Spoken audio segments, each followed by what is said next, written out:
Hey everyone, welcome back to another review of Dead City. This is for episode 2, so obviously before we go any further, please be aware that this video will contain spoilers for this episode.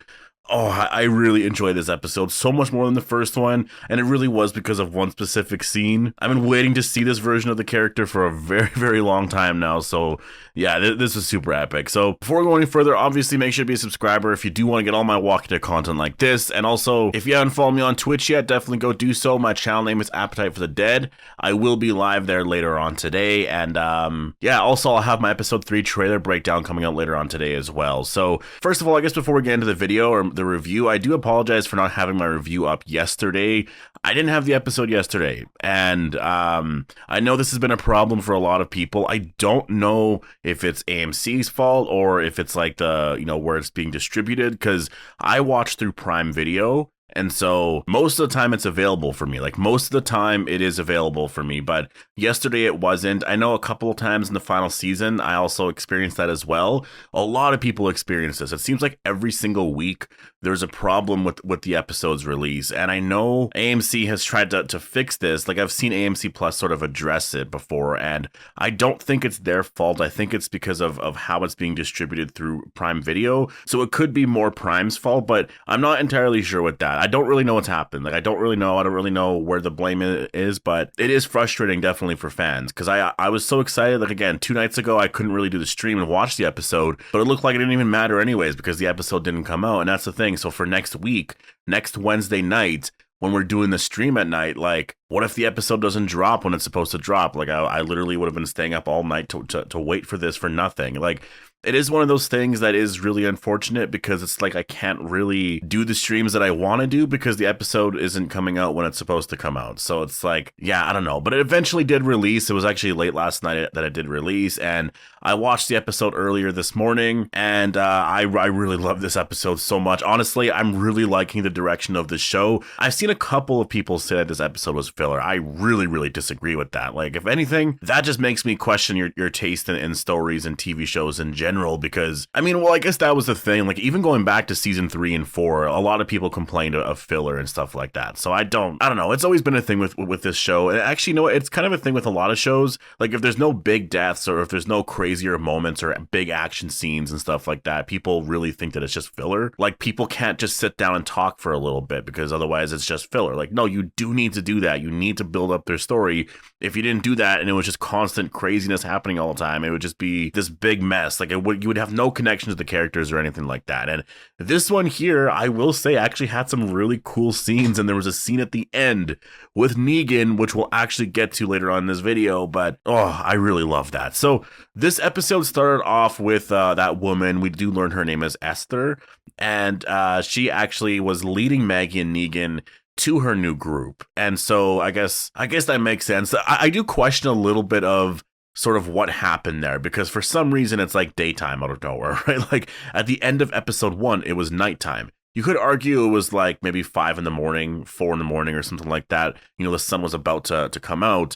But it was just very weird that she was there, and then she blew up the match, and then I guess she took their stuff and then ran away, and then Maggie and Negan had to go and chase her down. But it was basically daytime immediately. Like, to me, that's a little weird. You know, the continuity there, you just kind of have to ignore. It happens a lot with a lot of shows. It's not like a Walking Dead problem. Like, I know a lot of shows that have done things like this. It is very frustrating because it makes no sense, right? Like, all of a sudden it's day, and it looks like it's like 12 p.m. daytime. Like, we do see Maggie and Negan, you know, that they go and chase her down, and we learn that Maggie is actually super scared of heights, and I actually really like that. It's a really cool character trait that we didn't know, and I think it's important to introduce new things to these characters just to learn a little bit more about them, right? Like, it makes sense when you think about Maggie and the locations that she's been at, you know, during the course of The Walking Dead. There was never really a place where she needs to be super high up in the air. So it makes sense that, you know, this is something that we just never would have learned about her, right? So I really like that. It was really cool. The zip lining was just awesome. Negan just loved it so much. Like when he throws it back there, it's like he's a kid. Like he's just so excited, he just chucks it back. Like he's having so much fun. And that's what this episode really, for me, is sort of, I guess, sort of represents, is Negan just finding himself again. You know, that was definitely a big thing here. I think him finding who he is, because there's always been this thing with this character where like he redeems himself, or he's trying to redeem himself, but then it just doesn't fully work out, you know? And it's just sort of been one of those things where it's like, yeah, we can see who he is, but then you get to the ending scene, and we'll talk about it more later on, but you get to an ending scene like that, and it's like, I don't know, is this really the person that's always been there? Like, he's always trying to say, like, well, I just put up a show. I had to be the monster to do all whatever, you know? In that scene there, he really enjoyed it a lot more. Like, that's the thing. He enjoys killing people like that in that gruesome way more than people should. So there is this element to him where, no, he is that monster. Like, he is that person. We'll talk about that more later on when we actually get to that scene. We do see New Hilltop, or it's not really called New Hilltop. I don't really know what this place is called, but yeah, all the same people are there. You actually do see some of the very similar, like, structures that were at the Hilltop. They're actually here now too. Ginny in this scene is actually referenced as being from Oceanside. I don't know if that was just a lie to be able to get her into this community. Maybe she is from Oceanside. I don't know, but if that is the case, that is kind of cool. But she is going to school here. You know, she's having a hard time. And I think this episode really, you know, in terms of the stuff that we got from Ginny, I think it did a good job just really explaining the fact that, yeah, she's just having a hard time fitting in with people. And she is kind of an outcast. You know, personally, for me, I totally get that. I definitely was in high school. And it's just one of those things where you just don't feel like you belong, and she's just having a hard time adjusting to everything here. And I think she just wants to go and see Negan. And to me, that's honestly absolutely amazing. And I think, like, it's crazy to me, but like, Negan and Ginny could really have like a father-daughter relationship. And it's something that for Negan, I definitely am, you know, I'd be so happy for him, because Jeffrey Dean Morgan actually talked about this, and I'll do a video talking about this just, I guess, tomorrow or something like that, or the day after. But he just wasn't, well, I don't remember the exact words that he said, but basically, I'm paraphrasing, he wasn't really a fan of the fact that Negan all of a sudden got married out of nowhere and then was expecting a child. Like, Negan is one of those characters that wouldn't remarry. Like, I don't know if he could ever really find someone like Lucille, because he loves Lucille that much. And it's not even just like, well, he loves her that much, this and that. Like, he named a bat after her. Like, he really, really loved Lucille, right? So just for him to find someone else like that and get married just really felt out of character. And not only that, like, it's not even the end of the world if that happened, but we didn't see how it happened. And so there was just so much there. We just find him out of nowhere, all of a sudden married and with somebody. Like, it just didn't really fit with the character. And I do wonder if there was some complaints about that. You know, I do wonder if he kind of said, like, I don't like this for my character, this and that. Because, like, you know, Annie and I guess his child, if his child was born, you know, they're not a part of this series. So I do wonder if they were sort of killed off or something like that. Like, it seems like that's where we're going. You know, Jeffrey Dean Morgan did say that some stuff happened. And so I'm interested in that. I think it could be an interesting dynamic to some of that. I will say, you know, in terms of where I think they should go in terms of Annie and Negan, I think don't kill Annie off. Just sort of say that it didn't work, and say that Negan didn't really, you know, he wasn't really all that in love with her maybe, and he just didn't really know how to sort of express that. He just kind of wanted to be with someone. He tried something out and it didn't really work. You know, I think something like that could work because it's more honest and it fits with the character. Whereas if you kill Annie off, then that means that Negan, like, really, really did find someone else, you know, besides Lucille. And it does sort of hurt Negan's overall story, because, I mean, his story up until basically season 10, at the end of season 10, there was, he's crazy about Lucille and all of that, right? So that's where I would like them to go, because if they did go there, then you could have Annie come back to the show, right? Like, I think that would be really cool. That's what I would really want for their story, and I think it would be really cool because you could actually have Annie come back to the show at some point, right? And maybe there's some more drama there or something. Like, I think make it a little more complex like that, I think it would be really cool. But just to kill her off, I think is an easy way out. But we'll see what they do, right? We do see a cool shot of Maggie ziplining, and then we do see the city of Manhattan. I just had to mention this, and I will continue to mention this in every single episode for as long as they do this. But, like, it's just amazing to see the city shots. Like, a lot of the daytime shots here looked amazing. And it's just like these shots aren't like 5 seconds. Like, they're like at least like 8 to 10 seconds. Like, they're staying there for a very long time. You're seeing a lot of stuff. The effects look so good. The visuals look amazing.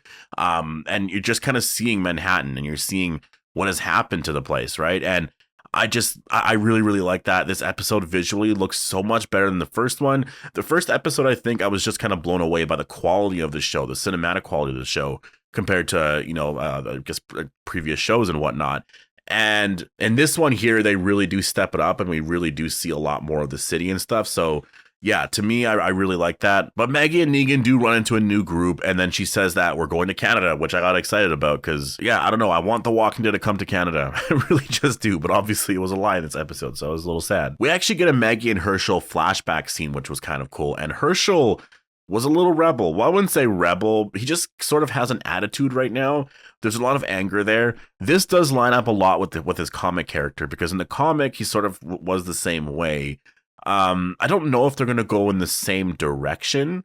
Herschel basically in the comic was a lot like Negan, towards the end. And a lot of people can say that, a lot of people did say that. A lot of people weren't fans of it. I really did like that because, yes, it is sort of tragic because you do want Herschel to be like Glenn. Like, you want him to be like this very respectable, honorable man, right? But like, he's just not really there. He never had that type of upbringing because in the comic, Maggie was sort of just, at that point anyway, she was more obsessed with being a leader of the Commonwealth. And, I think she focused a lot more on herself than, being a mother. Obviously, that was still really important to her. But I think just not having his mother around that much, obviously not having a dad, I think just affected Herschel a lot. So he had an attitude, he started to become a rebel, and then he became who he was in the comic, which, yeah, was a lot, but, he was still younger. He was still, maybe in his early 20s. Things could have changed by the time he got to like his 30s, 40s, right?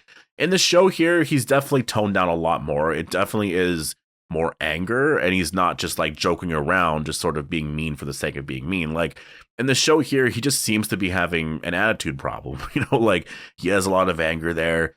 And I don't blame him. He's sort of, he never got to meet his dad, and that's so sad. Maybe there's some, frustration there with the fact that Negan is still alive. Maybe he has some thoughts on that. Maybe there's some stuff with Maggie. Like, there's definitely something there with the character that, we're going to learn a lot more about. And I do like the fact that they introduced this because Herschel, I do believe after season 1, is going to be a really awesome character, like going into season 2. I think we're going to learn a lot more about this character's, personality. I think he's actually going to really have a lot of scenes, a lot of dialogue, and you can tell because they chose an actor that can actually act. Like, his scenes are just awesome. I can't wait for this character to have a lot more scenes, and I think in season 2, he's probably just going to be walking around New York City with Maggie and Negan, right? I don't think he's going to be held captive for 5 seasons. So, but this new group, I actually really do like this new group. They're not that trusting of Maggie and Negan at first, and they actually do lock them in this bathroom. And we do learn some really interesting backstory about the Croat. So the Croat and Negan met very, very early on, and Negan made the Croat feel very safe. And I think for him, and also we did learn that the Croat actually went through a lot of stuff earlier on. Like, very, very early on in the apocalypse, he experienced some very, very like horrific, dark stuff. And obviously we have no idea what that is, but Negan seemed pretty bothered by it. And then, yeah, Negan, I think he saw some value in the Croat, and he was like, you know what, you're basically my torturer, as Maggie says, right? They did talk about some stuff, before Maggie and them got to Alexandria, before, that they met the Hilltop and all of that. They actually did run into the Kingdom. And I don't know if the scout was from the Kingdom or another community, but basically the Croat ran into somebody and, yeah, did some really horrible things, and it really, really, it affected Negan, and so he just wanted to kill him. And then he took his shot, but he kind of missed, and I guess it took his ear, so I guess his ear's not burnt off from the iron, it was just sort of shot off or whatever. So yeah, so the Croat basically ran away at that point, and he just, I guess, went to New York City and now basically owns this city, right? Or at least Manhattan. And so that's what's kind of interesting about it, is that the Croat, just as of now, they're really building up his story really well. Like, the thing is, on The Walking Dead, it is kind of funny. Like, on The Walking Dead, I don't think we would have gotten this much backstory about a villain. Like, they would have held this information for a very long time, and then just like later on in the season, like episode 14 or 15, they would just give us a backstory on, like, say, Alpha or like the governor or something like that. Like, well, I don't even want to say the governor because that was different back then, but like, you know what I mean? Like, that's what they would do. They would just give us a backstory episode, which is just, it's a lot for nothing. But in this show, there was just, they made it really interesting by having this really cool scene here with dialogue that really matters. Like, you're really listening here. And yeah, we just learned a lot. There's actually an episode insider at the end that I did watch, and the showrunner actually confirms that the Croat was a former scientist. And so that's why he's developed fuel for energy and for, vehicles and everything like that. He does have a whole system. I do believe in episode 3 we're going to see a lot more of that, but I will talk about that obviously in my trailer breakdown. So that's interesting. I know a lot of people were questioning that, like, how does this place have like power, or like how does this place have fuel to drive around and stuff like that? Like, none of that makes any sense. Well, they're going to be explaining that here. Like, they've thought of everything. We do see the marshal. He wakes up and he goes to Joel Armstrong's house, and I believe it's his brother, finds him dead. I mean, this scene in general was just, it was heartbreaking. It was sad.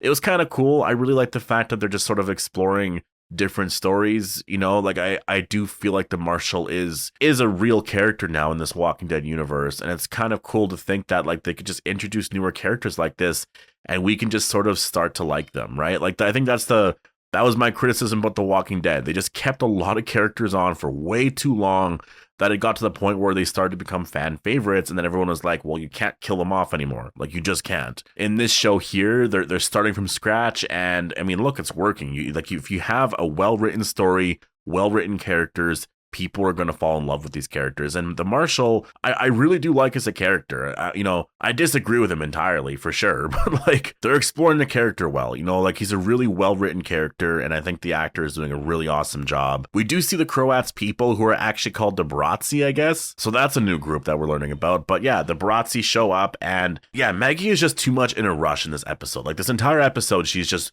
wanting to like go to this place, go here, go there. And honestly, she's so lucky to have Negan around, because if she didn't, I really do think she'd be dead at this point, because she's just too much in a rush to get there. She's not listening. She's not trying to grasp, what's happening around her. She's just focused on, I need to find Herschel. That's it. I'm going in this direction. I'm just going to go there and get him. Whereas Negan is just thinking more rationally, right? Like, he's kind of like, well, no, we should talk with these people. We should just see, maybe they can help us, this and that. Like, it was interesting to see, the dynamic there, and it makes sense. Like, that's why Maggie does need him. And she sees it by the end of this episode. Like, she does see why, like, she is happy, I guess, that she does get to be on his side right now. But like, also, it was a big reminder of like, yeah, that's there.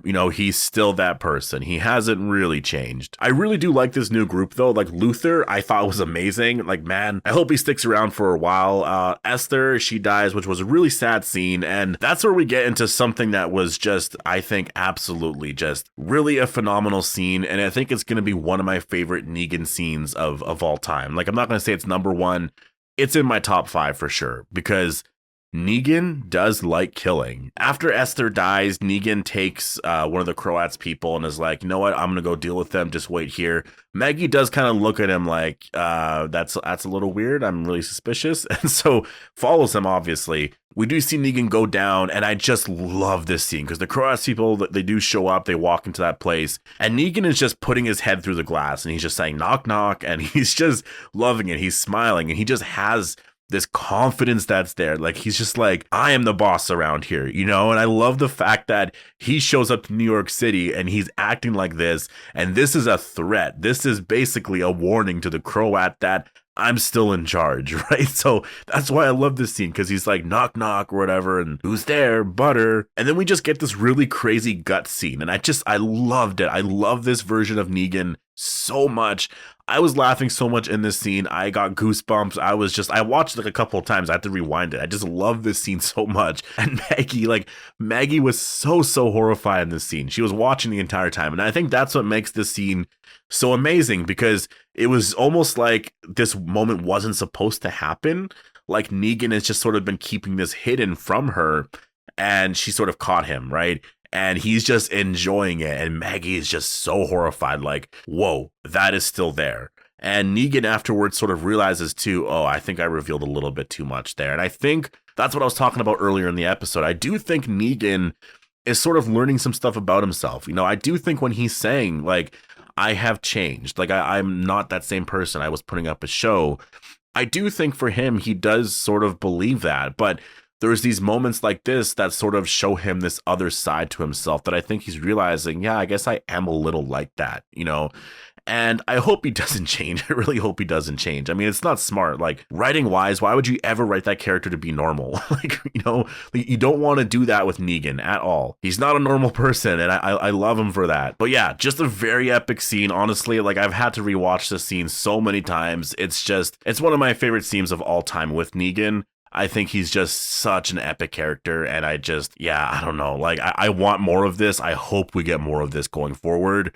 I hope this isn't the only scene. I do think we're going to get a lot more, but yeah, I'm just very, very excited. But the episode does end with the Croat finding the Marshal, and he's just sort of like, you're safe, don't worry. So, you know, there was some stuff here. You know, Maggie did mention a few things in this episode that I know some people asked me in my Q&A video yesterday, or I guess the day before, like, do you think Maggie is intentionally trying to bring Negan to the Croat so that, you know, the Croat would kill him? It didn't really seem like Maggie was lying or anything like that. It did seem like Maggie was actually shocked about, you know, who the Croat is and just the stuff that he would do. I thought that Marshall Armstrong maybe had some connection there a little bit, but no, it seems like he doesn't really at all. And I think in episode 3, the Croat is going to find out that Negan is on the island. Like, he's going to find out from the Marshal that Negan is wanted, and he's actually here. He's somewhere here on the island, and I think the Croat's going to get very excited by that idea of, you know, confronting him and just whatever he has planned there. And so we'll see what happens there. Like, I'm really excited for episode 3. I can't wait to see where we're going to be going here, but